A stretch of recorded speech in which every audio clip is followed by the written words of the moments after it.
Hi everyone, welcome back to my channel Shri fashion hub.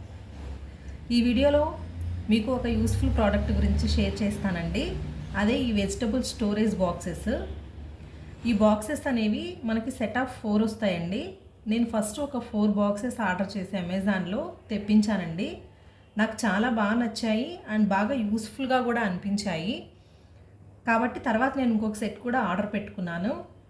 వీటిల్లో మనం వెజిటబుల్స్ని wash చేసి ఫ్రిడ్జ్లో పెట్టేసుకుంటే 1 వీక్ వరకు కూడా ఫ్రెష్గా ఉంటాయండి.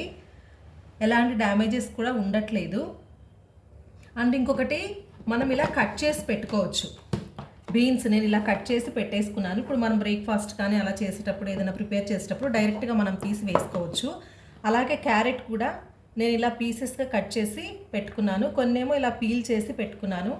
అంటే క్యారెట్ ఫ్రై చేయడానికి, గ్రేట్ చేసుకోవడానికి కానీ, లేదా ఉత్తప్పం అలాంటి వాటిల్లో మనం గ్రేట్ చేసి వేసుకోవడానికి యూస్ఫుల్గా ఉంటాయని కొన్ని ఇలా పీల్ చేసి పెట్టుకున్నాను. ఇలా క్యారెట్, బీన్స్ ఇవే కాకుండా బీరకాయ, సొరకాయ, పొట్లకాయ, క్యాప్సికమ్ ఇవన్నీ కూడా మనం ఎర్లీ మార్నింగ్ లేచి వంట చేయాలి అంటే కటింగ్కి ఎక్కువ టైం అయిపోతుంది. కాబట్టి వాటిని కూడా మనం నైటే కట్ చేసి పెట్టుకుంటే ఫ్రిడ్జ్లో పెట్టేసుకుంటే మార్నింగ్ తీసి ఒక హాఫ్ అన్ అవర్ అలా ముందు తీసి పెట్టేసుకొని తర్వాత వాటిని డైరెక్ట్గా వంట చేసుకోవచ్చండి. ఫ్రెష్గా ఉంటున్నాయి, కర్రీ కూడా బాగుంటుంది, ఎలాంటి ప్రాబ్లం ఉండట్లేదు. అలా మనం ఎక్కువ టైం కటింగ్కి అయ్యే వెజిటబుల్స్ని మనం ముందు రోజే కట్ చేసి ఫ్రిడ్జ్లో ఈ బాక్సెస్లో పెట్టుకొని స్టోర్ చేసుకుంటే మనకి వంట కూడా చాలా ఫాస్ట్గా అయిపోతుంది. అలాగే వీటిల్లో ఇలా ఉంటుందండి, బాక్స్ అనేది ఇలా ఉంటుంది. దీనిపైన ఇలా ఒక వాటర్ అలా ఏమన్నా మనం వెజిటబుల్స్ని కడిగి పెడతాం కదా, ఎక్సెస్ వాటర్ అలా ఏమైనా ఉంటే డ్రైన్ అవ్వడానికి ఇలా మనకి జల్లెల్లాగా ఈ ప్లేట్ ఉంటుంది. ఎక్సెస్ వాటర్ ఉంటే అవి కిందకి వెళ్ళిపోతాయి అన్నమాట. సో కాబట్టి వెజిటబుల్స్ కుళ్ళిపోవడం అలా ఏం జరగట్లేదు.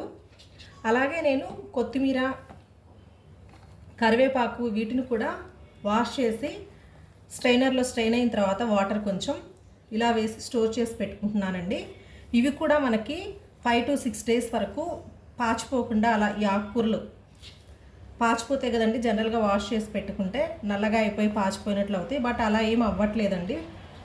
4 to 5 days వరకు కొత్తిమీర అలాంటివి కూడా మనకి ఫ్రెష్గానే ఉంటున్నాయి.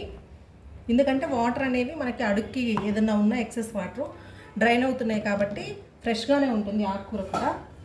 కొత్తిమీర అలాగే నేను కరివేపాకు కూడా పెట్టుకుంటాను.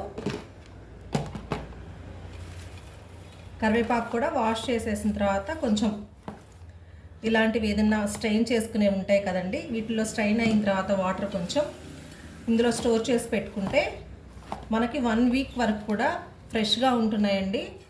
సో మార్నింగ్ టైం అయిపోతుంది అని హడావుడి పడకుండా ముందు రోజే మనం నెక్స్ట్ డేకి కావాల్సినటువంటి వెజిటబుల్స్ అన్నీ కూడా కట్ చేసి పెట్టుకొని ఈజీగా టెన్షన్ లేకుండా మన వంటని పూర్తి చేసుకోవచ్చు. అండ్ వెజిటబుల్స్ మనకి ఫ్రెష్గా ఉండడము, వర్క్ మనకి ఫాస్ట్గా అయిపోవడమే కాకుండా ఫ్రిడ్జ్లో కూడా స్టోర్ చేసుకుంటే ఇవి మనకి ఏ బాక్స్లో ఏముంది అనేది కూడా మనకి విజిబిలిటీ కూడా ఉంటుందండి. ఈజీగా మనం పిక్ చేసుకోవచ్చు. ఒకవేళ ఇంట్లో మన పిల్లల్ని కానీ ఎవరైనా మనం కిచెన్లో బిజీ ఉండి కొంచెం ఆ కరివేపాకు ఇవ్వు, కొత్తిమీర ఇవ్వు అనన్నా పిల్లలకు కూడా ఈజీగా కనిపిస్తుంది, విజిబుల్ అవుతుంది తీసుకోవడం కూడా. సో మనం పిక్ చేసుకోవడానికి కూడా ఈజీగా ఉంటుంది. అండ్ ఫ్రిడ్జ్ కూడా నీట్గా కనిపిస్తుంది, మన వర్క్ కూడా ఫాస్ట్గా అవుతుంది, వెజిటబుల్స్ కూడా ఫ్రెష్గా ఉంటాయి. అయితే ఇవి చాలా యూస్ఫుల్ అనిపించాయండి. సో మీకు కూడా ఇవి యూజ్ అవుతాయి అనేసి ఈ వీడియో షేర్ చేస్తున్నాను. మీలో ఎవరికైనా ఇవి పర్చేస్ చేయాలనుకుంటే వీటి లింక్ నేను డిస్క్రిప్షన్ బాక్స్లో ఇస్తానండి, ఒకసారి చెక్ చేసుకోండి. నా ఈ వీడియో కానీ మీకు నచ్చినట్లయితే లైక్ చేయండి, షేర్ చేయండి, మన ఛానల్ని సబ్స్క్రైబ్ చేసుకోండి. మరో మంచి వీడియోతో మళ్ళీ కలుద్దాం. Bye, thanks for watching.